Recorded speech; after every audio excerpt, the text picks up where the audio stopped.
Firefighters. They're the ones we call in our darkest moments, the heroes who charge into the flames while everyone else runs away. They don't hesitate, they don't question. But what happens when the fire they face isn't just an accident? What happens when their bravery leads them somewhere no training manual could prepare them for? This is the story of Firehouse 43, a station that served its community for decades. Its firefighters were heroes, ordinary men who faced extraordinary challenges.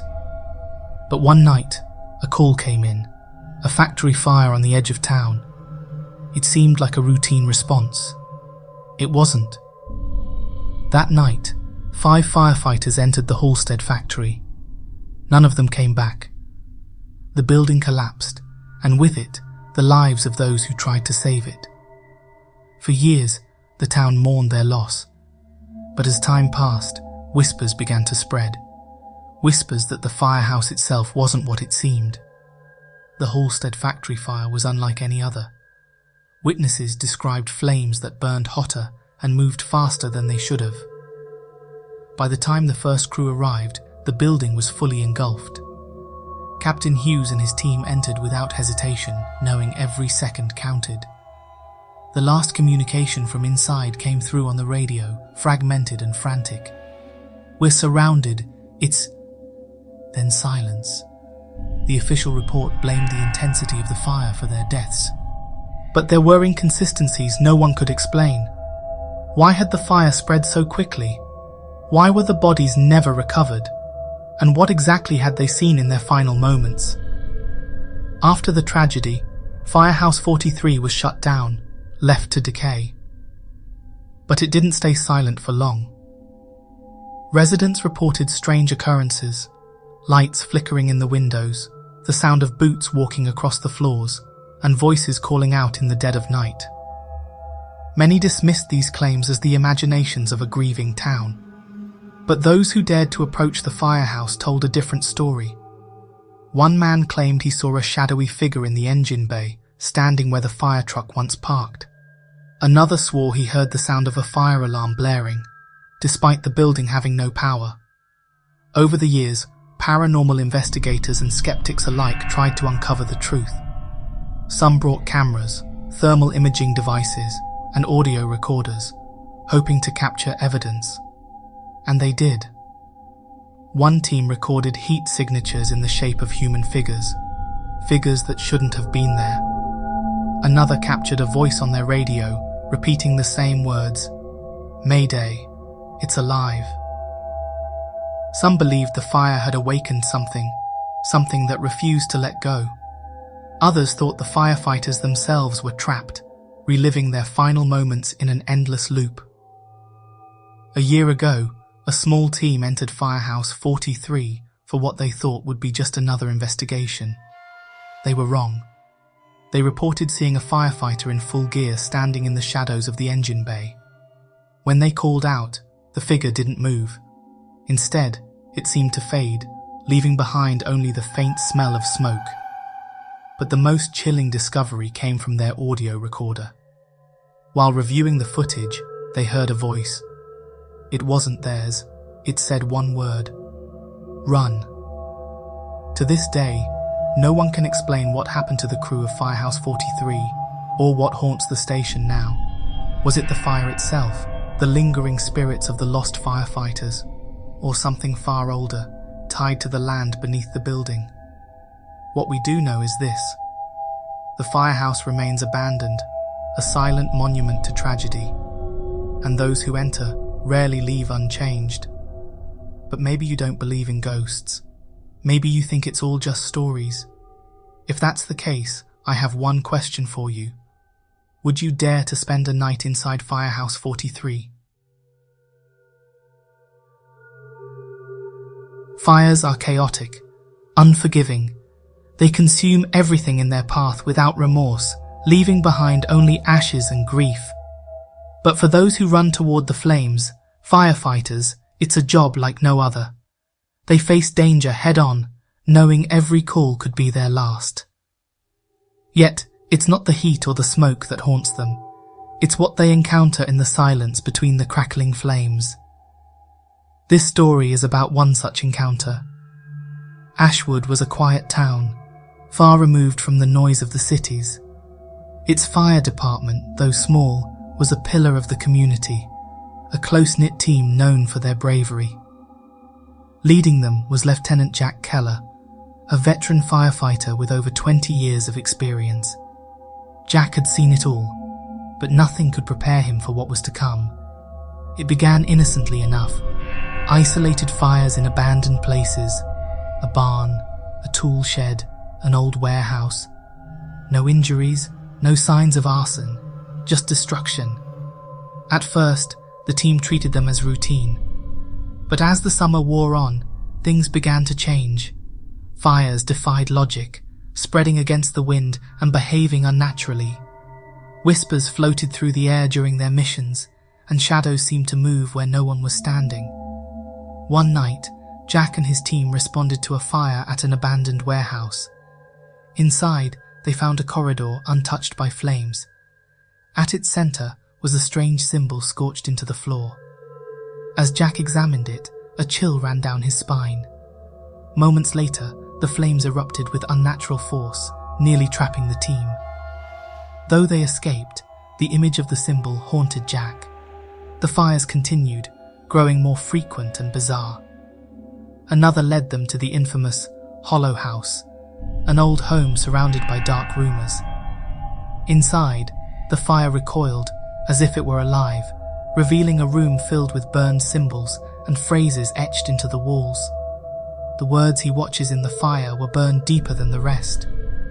In the corner, they discovered the scorched outline of a man embedded in the floor. Before they could investigate further, the flames surged, forcing them out. The house collapsed behind them, leaving nothing but ashes. Disturbed, Jack began investigating Ashwood's history. He uncovered an old tragedy. Decades earlier, a massive fire had consumed a factory on the outskirts of town. 24 workers had died, locked inside by the factory owner, Henry Mathis, who escaped blame. Witnesses claimed Henry had walked through the fire untouched. After his death, mysterious fires began to plague Ashwood. Jack tried to warn the department, but his concerns were dismissed as stress.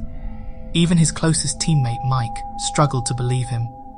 But then Mike admitted he'd been seeing things too, shadows in the flames and whispers calling his name. Jack knew the danger was real and feared the worst was yet to come. The breaking point came when a fire broke out at the abandoned factory. Jack felt a deep unease. This wasn't just another blaze, it was the heart of the mystery. The team arrived to find the factory engulfed, the flames unnaturally dense and aggressive. As they entered, the air grew cold and the whispers returned, louder and clearer than ever. "You shouldn't have come." Inside, they found another untouched room with the same symbol from the warehouse and the Hollow House, surrounded by rusted tools arranged in a circle. Suddenly the flames surged, trapping them. A fiery figure emerged from the inferno, Henry Mathis. His voice echoed through the room. "They let me burn. Now they will burn too." Jack realized the symbol held the key to stopping Henry. He ordered his team to clear it, exposing the full design. Using a piece of broken metal, Jack defaced the symbol, disrupting its power. Henry screamed, his form flickering before disappearing into the flames. The fire receded, and the team escaped as the factory collapsed. The fires stopped after that night, and Ashwood returned to its quiet routine. The department filed a report blaming faulty wiring, but Jack and his team knew the truth. They had faced something far beyond their understanding. Months later, whispers of similar fires emerged in nearby towns. Witnesses spoke of figures in flames and symbols in the ashes. Jack knew the cycle wasn't over. The fires may have stopped in Ashwood, but as he had learned that summer, the fire never truly dies.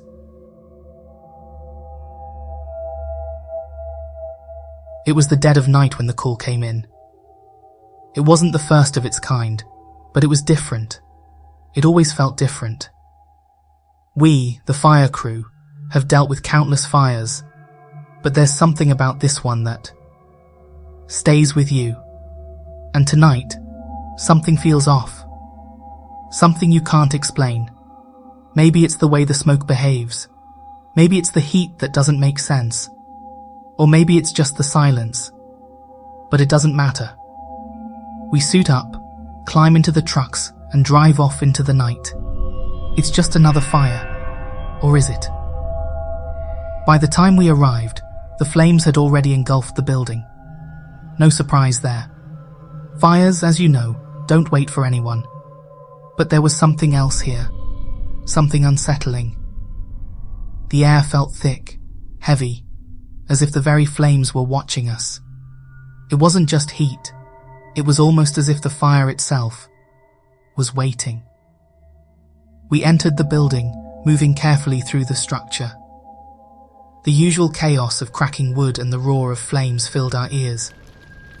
But what stood out was the smell. You could smell decay. Something was wrong. It was Dave, the senior firefighter, who first noticed it. He's been on more calls than I can count, but even he couldn't shake the feeling that something was moving in the shadows. It wasn't the typical sounds of fire. This was different. The smoke was too thick, the shadows too deep. I saw him look over his shoulder more than once, his eyes scanning the room. Then he stopped. For a moment, we all froze. We didn't hear the fire crackling. We didn't hear the usual frantic chatter. It was just silence. And then there was a figure standing in the doorway, but not a person, not a firefighter, just something else. A few years ago, we responded to a house fire in a quiet part of town. Nothing out of the ordinary until we arrived. It wasn't just a fire, it was a nightmare. The building was an old, abandoned house on the outskirts. Everyone said it was empty, but it wasn't. We found the remains of an elderly woman, but that wasn't the worst part. We heard noises, voices. Some of us swore, coming from the walls. But it was too late to search. We had to get out. That night, as we were driving back, I swear, I saw something in the rearview mirror. An old woman's face, her eyes hollow and dark, staring back at me. We thought we'd seen the last of it. We were wrong. Back to this fire. We fought it like we fought so many others. But the feeling didn't go away. Dave kept looking over his shoulder, scanning the dark corners of the room. That's when we found it, hidden under a pile of ash, a family photo. The woman in the photo looked so familiar. Too familiar. I thought I was seeing things, but then Dave pulled out another one, and another. All of them from the same house, the same fire, and the faces. They were all staring back at us. But no one had told us the house was here. No one had told us about this family. And suddenly, the air in the building didn't feel like fire anymore. It felt like something had been waiting. That's when things really started to get out of hand. First, it was small things. A firefighter would turn around and think he saw something in the smoke. Then, it was more. The temperature rose unnaturally in one room, and in the next, it was freezing. We couldn't get any readings on our equipment. Everything was malfunctioning. And then, the voices started. Soft at first, barely audible, like whispers on the wind. But soon, they were screaming for help, screaming for mercy. They knew our names. We couldn't escape. No matter what we did, no matter how hard we tried, the fire kept coming back. The flames were out, but it still felt like it was alive. And that's when we realized we weren't fighting fire. We were fighting something older, something that had waited for years, something tied to that house, tied to those lives lost. And now, it was here with us, trapped in this fire with us. Every fire, it kept coming back, every year, at the same time. In the end, we made it out of that building. But that doesn't mean we were free. As we drove away, the smoke clung to us like a shadow. And when we looked at the firehouse, we saw it. the flames still burning in the distance. Not in a building, not in a house, but in our minds. We couldn't shake it. That's the thing about fires like these. They never truly end. And sometimes you can't outrun them.